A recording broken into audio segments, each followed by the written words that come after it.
Hello, my name is Léa Repin. I'm a PhD student in environmental economics, and the goal of this video is to give you an overview of my PhD project entitled Soybean Trade and Imported Deforestation. But let me first introduce myself and the organization of my PhD. So I was graduated as an environmental engineer in 2020 at AgroParisTech with a specialization in the economics of the environment. And this led me to begin in November 2020, a PhD granted half by the Ceylon Institute and half by the Climate Economics Chair. And today I'm conducting my research under the supervision of Philippe Delacote, Jules Lochard, and Clément Ledoncel in Paris, in the INRAE lab, and in the Climate Economics Chair of Dauphine lab in Paris. But let's go to the point now. As my title indicates, I'm studying what we call imported deforestation and the international soybean trade. So why is imported deforestation a crucial issue? We talk a lot about deforestation because it's happening at a very high speed. About the size of Iceland is lost each year in forest, and it's not happening everywhere, it's happening mostly in the tropics, and Brazil is always an iconic country when speaking about deforestation, as it's the first country for annual primary forest loss. And their primary rainforest destruction is on the rise. And it has consequences both at the local scale and the global scale. So it contributes to climate change with greenhouse gas emissions, also to biodiversity erosion and to other environmental issues, but also to social and development issues for the local communities. What are the drivers of deforestation? Deforestation is driven first by agricultural expansion, then by shifting agriculture, forestry, and climate-related impacts. In Brazil, the first factor is the agricultural expansion. So when we consume goods that are produced in Brazil, we also contribute to deforestation. And this leads us to the concept of imported deforestation that can be defined as the importation of goods whose production has contributed directly or indirectly to the deforestation or conversion of natural forest ecosystem. Because the consumption of imported commodities in northern countries is driving deforestation, some European countries are establishing strategies to reduce their impact on deforestation through their consumption. France made the commitment to stop the importation of goods contributed to the deforestation by 2030. And the strategy to reach this goal is called the National Strategy Imported Deforestation, and I will call it later SNDI. One key point to reach these ambitious targets is therefore to understand how international trade and deforestation are related, and this is precisely the objective of this PhD. We don't have the time to study every commodity linked to deforestation, so we will focus on soybean in this PhD. So why so? Because this is one of the targeted commodities in the French national strategy to halt deforestation, imported deforestation. Also because soybean is a widely traded commodity, and here we study international trade. So the demand is booming, as you can see on this graph from World in Data, especially driven by China. Also, Brazil is the first exporter of soybean, now ahead of the US, and in Brazil there is deforestation. And last, there is a consensus around the fact that soy production is often related to substantial direct and indirect deforestation in Brazil. So the general objective of this PhD is to better understand the soybean international trade and how it is related to deforestation. So first, we will study the impacts of conservation programs on the soybean sector, but I will talk about it later because this chapter is in progress. We then will focus in between on the seller-buyers networks and how their inertia can affect the efforts to reduce deforestation. Indeed, the dynamics of international trade lies on networks relating region of origin, exporting companies, and consumption areas. But those networks are likely to be a source of inertia. For instance, if soybean exports are harvested in areas with problematic deforestation rates, there can be an inertia to change its supplier, and this can be a barrier to change, which may reduce the potential to forest conservation. So we want to quantify that in the second chapter.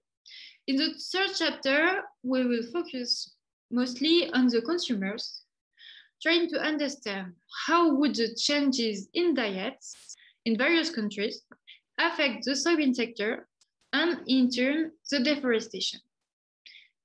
Indeed, soybean exports are closely related to meat consumption because this is one of the first source of protein for livestock, and also because conversely, the first use of soybean is animal feed.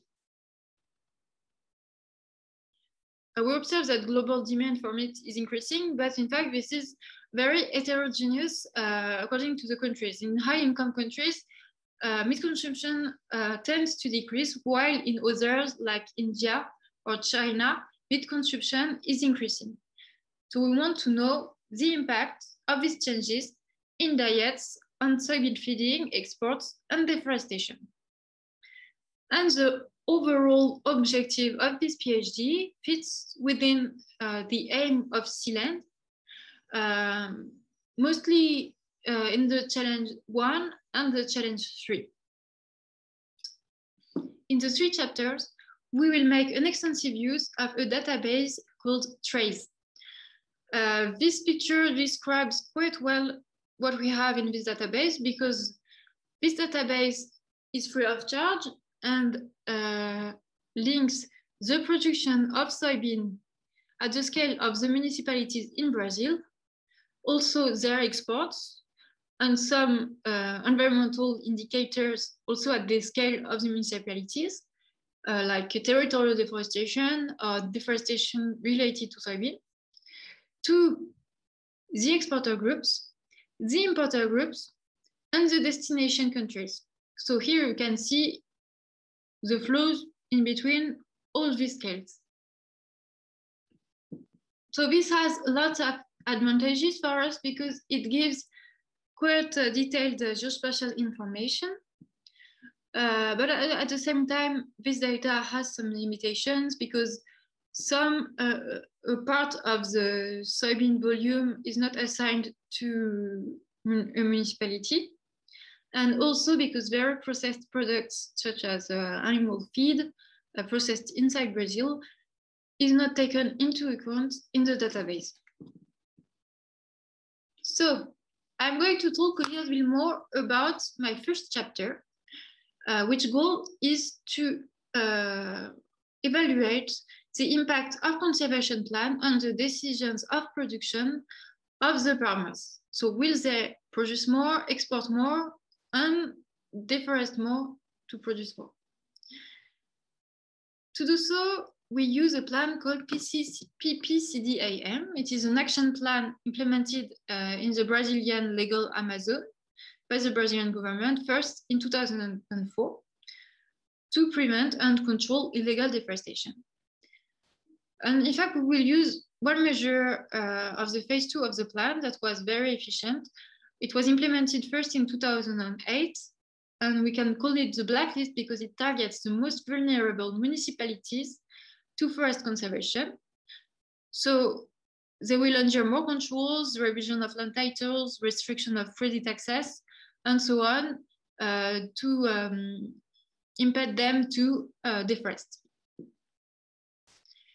To assess the impact of this measure, we use econometric methods. So we use difference in difference, and because the blacklisted municipalities are not chosen randomly, we combine it with propensity score matching and synthetic control methods. So here are things about my samples. But let me move to the results. So we proved that this plan had a negative impact on territorial deforestation, which is in line with the literature. This means that in the blacklisted communities, indeed, there was less deforestation after the implementation of the blacklist. However, we cannot find significant effects on the soybean sector, so on the soybean production or export or related deforestation. But before being able to say that conservation plans don't have impact on the soybean sector, we should first check that there are no bias in the method with robustness checks. Also check that there are no aggregation bias, because there could be some categories of municipalities reacting differently to the measure. As you can see in this map, where represented the blacklisted communities with the dots, the changes of production with the colors, and they do not have the same trajectories. We also should check that there are no spillover effects, or quantify the spillover effects, both geographically and also along the supply chain. And this could be a real value added to the literature. So the next step are the robustness checks, also to include municipalities that were added later on the blacklist or removed, quantify the spillover effects, and maybe conduct the same tests on the Cerrado biome. Thank you for watching this video. If you have any questions or comments, you can join me at this address.